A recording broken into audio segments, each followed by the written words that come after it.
ملک کی جو صورتحال ہے اس پر بڑی سنجیدگی کے ساتھ غور کیا گیا، لیکن آپ کو یہ بتا دوں کہ پی ڈی ایم کا اجلاس ابھی جاری ہے اور چند روز مزید جاری رہے گا انشاءاللہ۔ اس میں حکمران اتحاد میں شامل دوسری تمام جماعتیں بھی شریک ہوں گی اور سیاسی صورتحال پر ان کی رائے لے کر ایک مشترکہ حکمت عملی اور مشترکہ رائے قائم کی جائے گی۔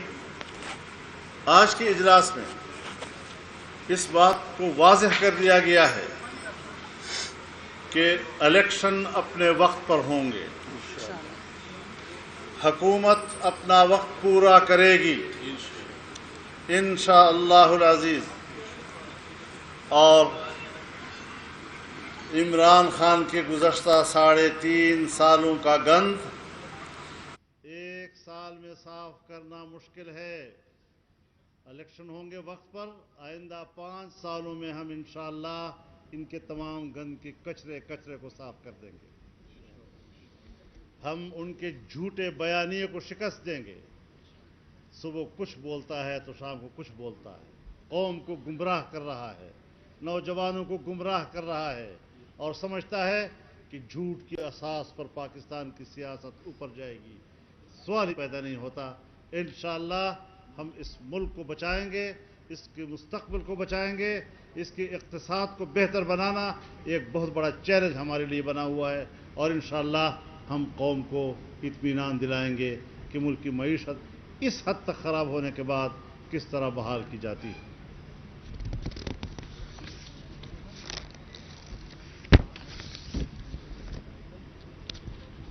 کچھ قراردادیں آج کے اجلاس میں ہوئی ہیں، تو اس حوالے سے جو قرارداد کا متن ہے میں وہ آپ کے سامنے پیش کر دیتا ہوں۔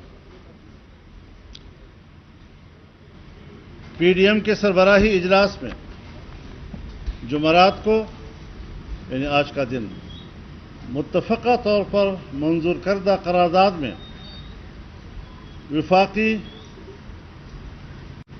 حکومت سے کہا گیا ہے کہ فل کورٹ کے ذریعے آئین کے آرٹیکل 63A کی تشریح حاصل کرنے کے لیے صدارتی ریفرنس سپریم کورٹ بھجوایا جائے۔ قرارداد میں کہا گیا ہے کہ اجلاس یہ قرار دیتا ہے کہ دستور پاکستان 1973 میں مقننہ انتظامیہ اور عدلیہ کے اداروں کو ریاستی اختیارات تفویض کیے گئے ہیں۔ آئین میں واضح طور پر ادارے کی ذمہ داری اور اس کا دائرہ کار متعین کیا گیا ہے۔ کوئی ادارہ دستور کے تحت کسی دوسرے کام میں مداخلت نہیں کر سکتا اور نہ ہی کسی دوسرے ادارے کی ذمہ داری کو خود سر انجام دے سکتا ہے۔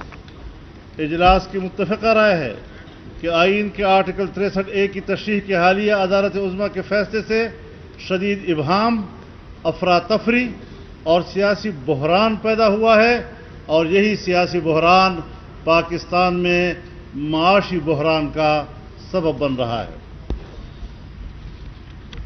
فیصلہ دینے والی عدالت عظمیٰ کے 5 رکنی بینچ کے 2 معزز جج صاحبان نے 3 جج صاحبان کی اکثریتی رائے سے اختلاف کرتے ہوئے فیصلے کو آئین میں اضافہ قرار دیا ہے۔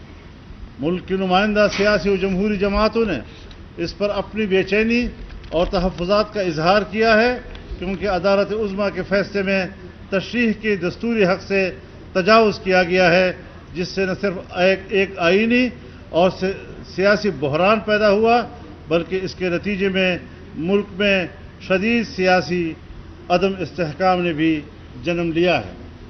سپریم کورٹ بار ایسوسی ایشن سمیت پاکستان بھر کی نمائندہ وکلاء تنظیموں